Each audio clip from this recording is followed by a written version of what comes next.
Ibu Anastasia Rismawati, Kepala Sekolah SD Negeri 2. Yang saya hormati rekan-rekan Bapak Ibu guru dan staf karyawan SD Negeri 2.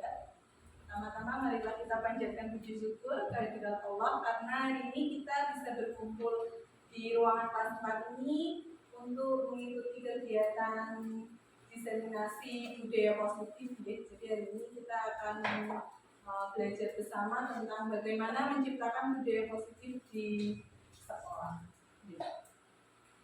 Untuk mempersingkat waktu, langsung saja mungkin saya izin menyampaikan materi yang sudah saya dapat dari modul program guru penggerak. Jadi ini terus terang itu modul yang mungkin paling tebal yang saya pelajari walaupun belum selesai. Sejauh ini itu paling banyak, tapi saya ringkas hanya beberapa slide yang terpenting saja supaya bagaimana sih pentingnya kita bisa menciptakan budaya positif di SD kita.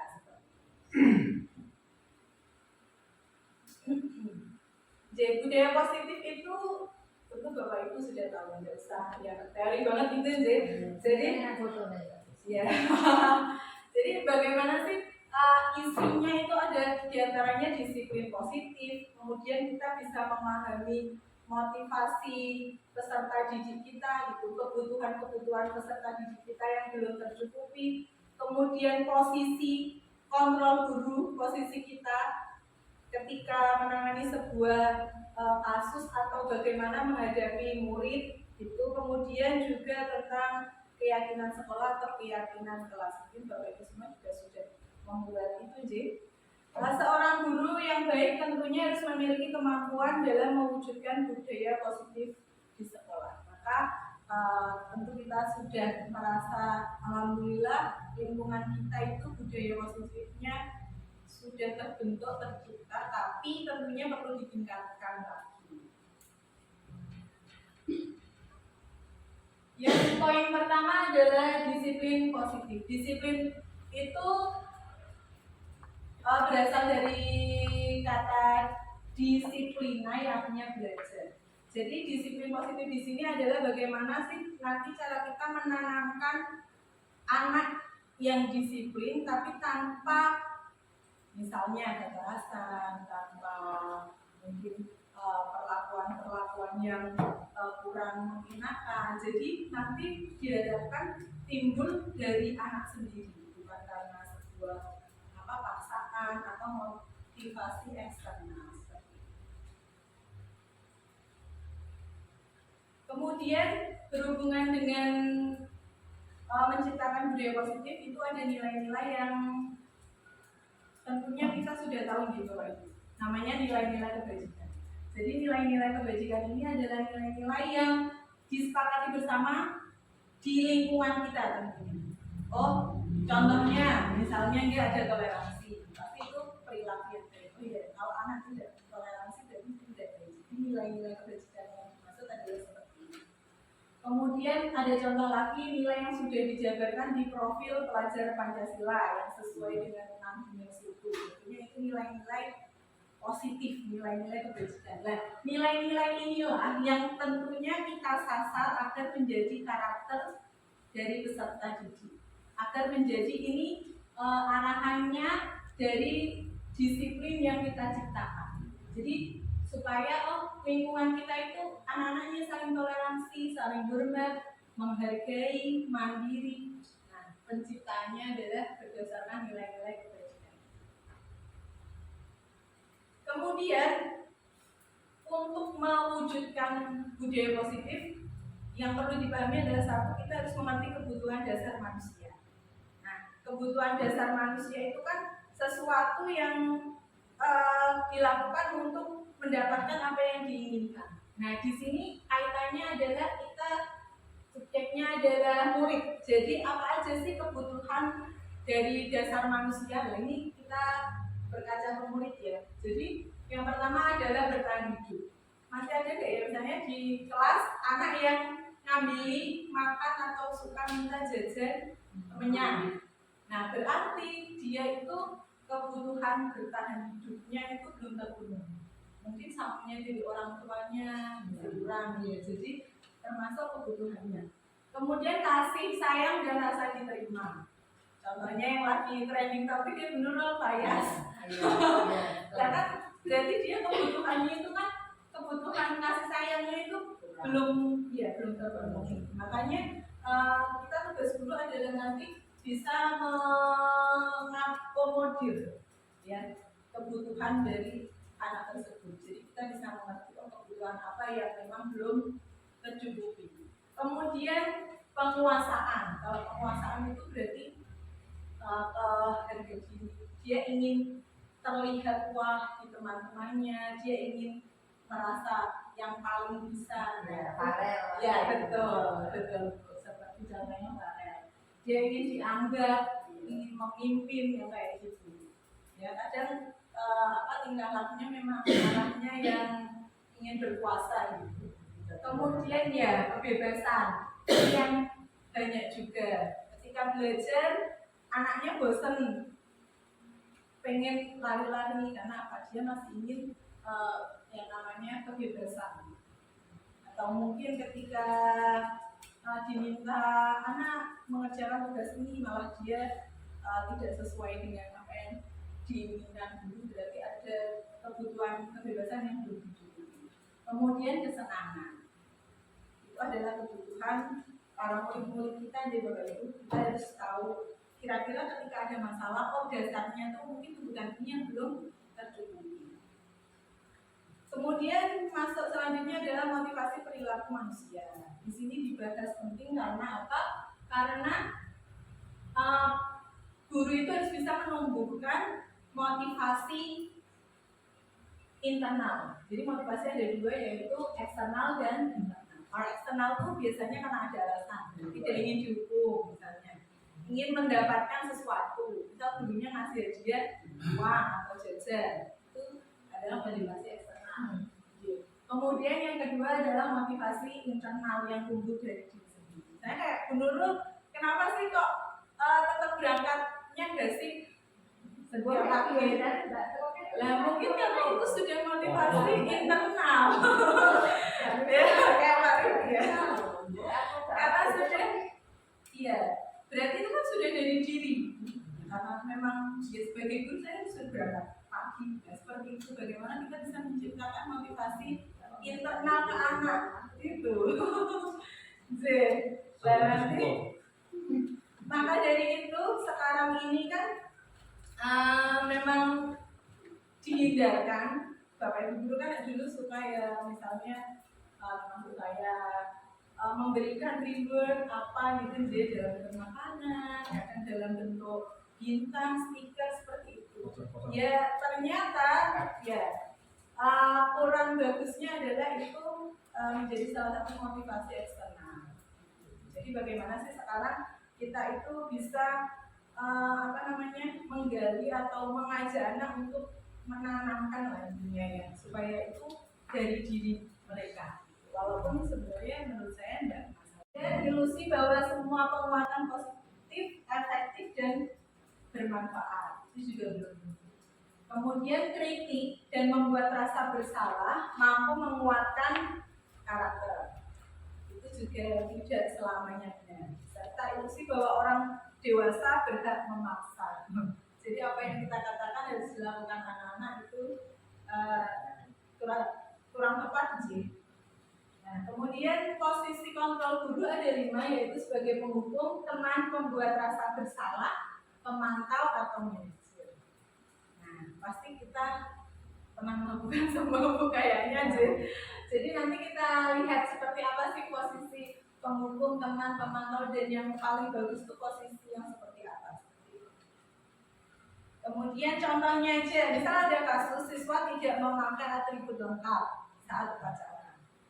Nah, kalau gurunya itu punya posisi sebagai penghukum berarti langsung dihukum. Hormat 1 jam di tiang bendera, berarti itu penghukum.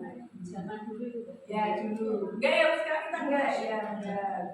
Kemudian membuat rasa bersalah, biasanya dengan mengeluarkan kata-kata berapa kali, misalnya berapa kali ibu harus memberitahu kamu sangat mengecewakan kalau perilakunya seperti itu. Nah, ini adalah ya membuat rasa bersalah. Kalau anaknya seperti Nesta gitu ya langsung meledak, nangis gitu ya, kadang nggak digitukan aja sudah nangis dulu. Iya, sudah nangis dulu. Nah, makanya ini juga salah satu yang dihindari, yang posisi yang dihindari. Kemudian sebagai teman friendly gitu deh, contohnya ayo dong ikuti peraturan sekolah gitu, jangan seperti itu lagi gitu. Nah, sekarang nggak apa-apa, atau bisa jangan lagi ya, sangat santai gitu. Ya, kalau ini juga situasional sih bisa dipakai, cuman tidak seterusnya iya, karena ini melihat karakter, kembali ke karakter anak lagi. Kemudian memantau. Biasanya guru mengucapkan, kamu sudah melanggar peraturan sekolah, kamu tahu konsekuensinya ya. Jadi setelah upacara kamu beli atribut ke sekolah, jangan dibeli lagi. Besok Bu Ade lihat seperti apa, sudah dipasang belum.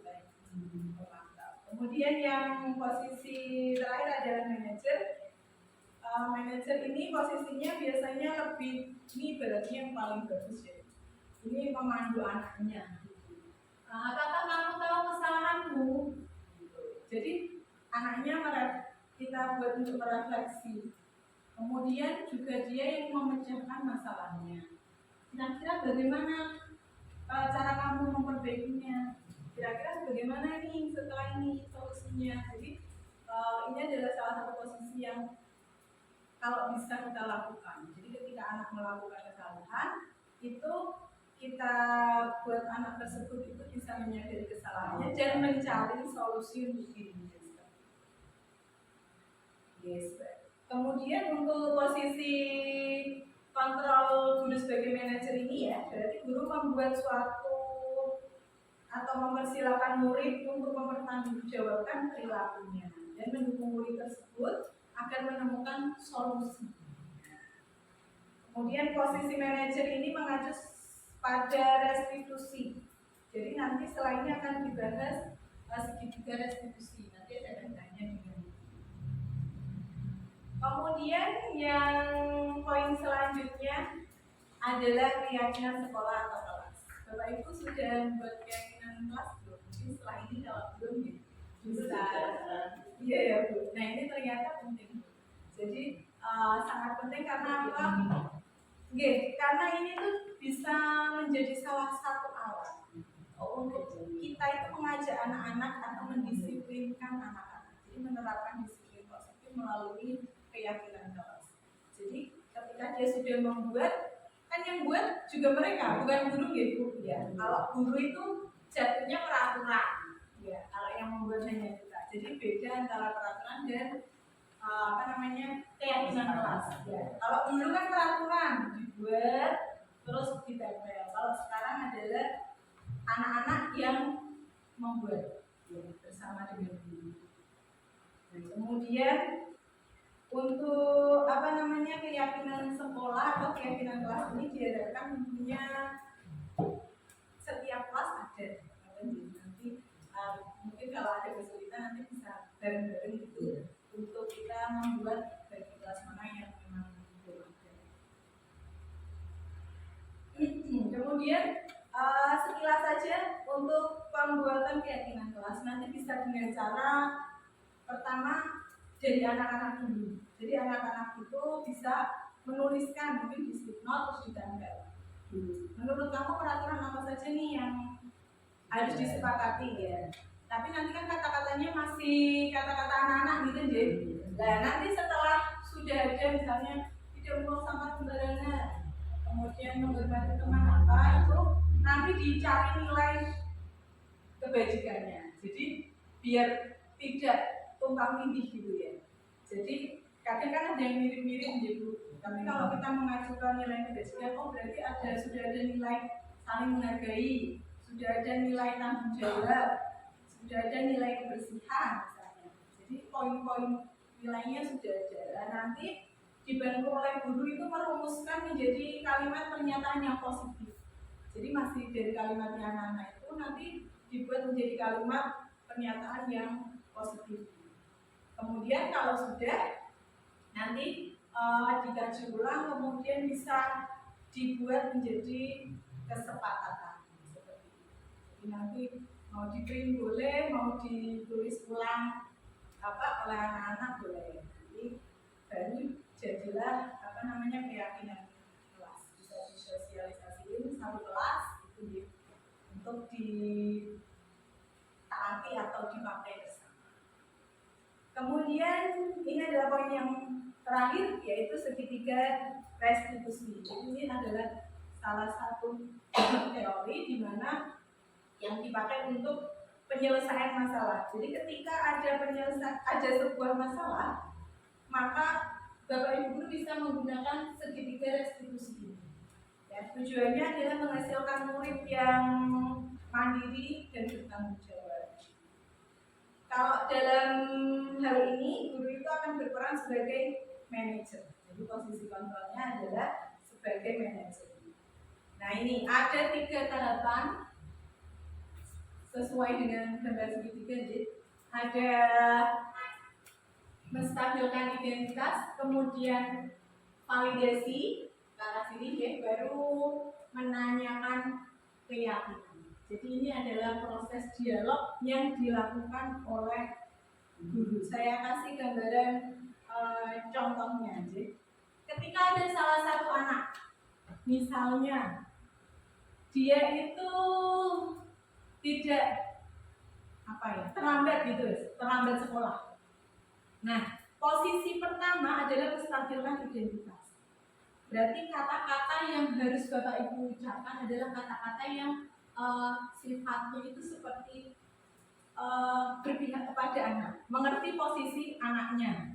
Misalnya kamu kenapa terlambat? Oh ya Bu, saya itu tadi malam bantuin orang tua sampai malam, makanya saya siangan. Oh iya, itu hal yang wajar ya, karena sudah membantu orang tua, makanya seperti itu. Membuat kenyamanan. Ya betul, membuat kenyamanan anak. Ya misalnya tidak piket ya sama. Misalnya berkata, oh iya ibu pernah melakukan itu, tapi itu kan tidak baik ya, nah seperti itu. Itu adalah yang pertama. Kemudian kalau sudah, berarti anak akan berpihak kepada guru ya, merasa tidak dihakimi. Gitu. Jadi ketika Bapak Ibu sudah mengucapkan kata-kata yang menstabilkan identitas, dia merasa tidak dihakimi seperti itu ya. Kemudian validasi tindakan yang salah. Nah ini, berarti poin ini adalah mengembalikan ke anak. Kira-kira itu tindakan kamu itu benar apa tidak? Ya seperti itu. Maka beberapa hal yang bisa disampaikan, misalnya kamu pasti punya alasan mengapa melakukan itu. Ya alasannya itu. Nah, kan seperti itu.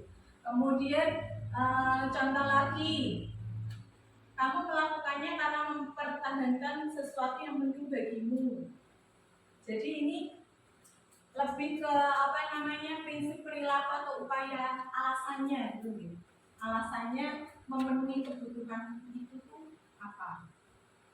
Jadi kamu kan salah di situ kan. Apa nih, kenapa kan harus ada alasannya?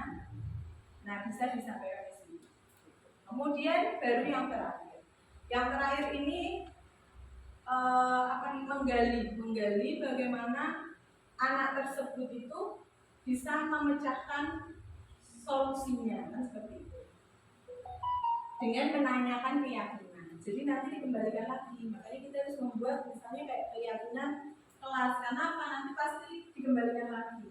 Apakah ini sesuai dengan keyakinan kelas kita? Oh iya tidak. Keyakinan kelas kita yang benar apa? Oh kita harus disiplin, tidak terlambat datang ke sekolah. Terus bagaimana dari selanjutnya? Makanya ini posisi menanyakan keyakinan. Jadi menggali anaknya juga untuk dia bagaimana selanjutnya menemukan solusinya. Sampul sekiranya itu singkat. Tapi kita, karena ini yang agak penting adalah di yang ketiga, maka kita simulasi sebentar. Ini ada Pak Guru dan murid yang akan bersimulasi.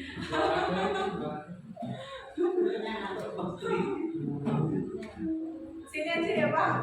Kita coba simulasi dulu yang apa namanya segitiga restitusi. Ini adalah ada sebuah kasus di mana kasusnya adalah seorang anak bernama seorang anak bernama Farida. Ya, jadi ya bisa dibacakan tuh muridnya. Jika Iya Pak. bisa bicara dengan Bapak. Iya Pak. Nah, Gimana Pak? duduk. Pak Rifki mau ngomong sebentar. Jika tadi ada beberapa teman kamu bilang sama Pak Rifki kalau kita tidak ikut kegiatan tiket kelas. Kira-kira Pak Rifki harus betul apa supaya kita ya kita mau ngomong sama Pak Rifki enggak tentang alasan sikap kenapa enggak? Ini Pak, tadi kan saya udah tiket sebenarnya. Terus ternyata tuh di tengah-tengah tiket saya bosan. Saya bosan Pak. Karena apa ya? Pekerjaannya nggak selesai-selesai. Teman nyapu saya bantu nggak selesai Pak.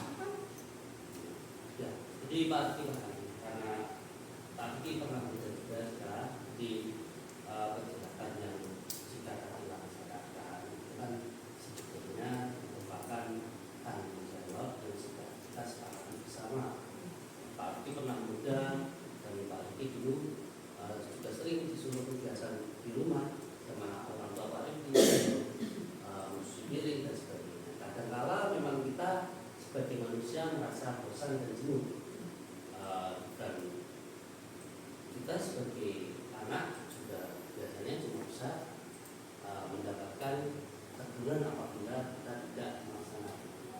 Akan tetapi karena kita berada di lingkungan sekolah dan di kelas kita sudah punya aturan dan sudah kita sepakati bersama bahwasanya dari awal semester kemarin bahwa tugas kelas ini merupakan kesepakatan bersama, di mana waktu itu kita juga ikut menyampaikan usulannya pada Pak Rifki bahwa piketnya juga dilaksanakan sebelum istirahat, gitu ya. Jadi ini merupakan kesepakatan bersama, ya jika ya. Jadi kira-kira kalau tadi Pak alasannya jika ternyata bosan dan melelahkan mungkin wajar.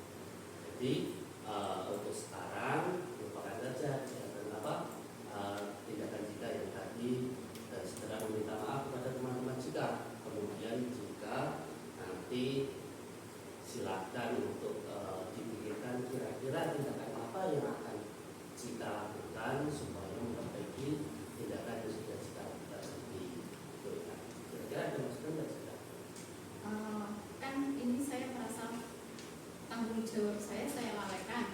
Bagaimana kalau besok hari setelah ini Pak saya membantu guru piket yang lainnya itu baik, untuk jadi membayar gitu. ya, nanti ini guru kita berdua, jadi Pak Rifki juga tidak akan tidak akan menghakimi jika secara langsung. Nanti sesuai kesepakatan kelas bahwasanya jika melanggar itu dan demi kebaikan kita bersama nanti jika akan melakukan piket di hari yang lain. Itu ya jika ya, itu aja yang Pak Rifki mau sampaikan ke jika. Silakan nanti jika bisa komunikasikan sama rekan piket jika biar tidak ada salah paham. Itu ya.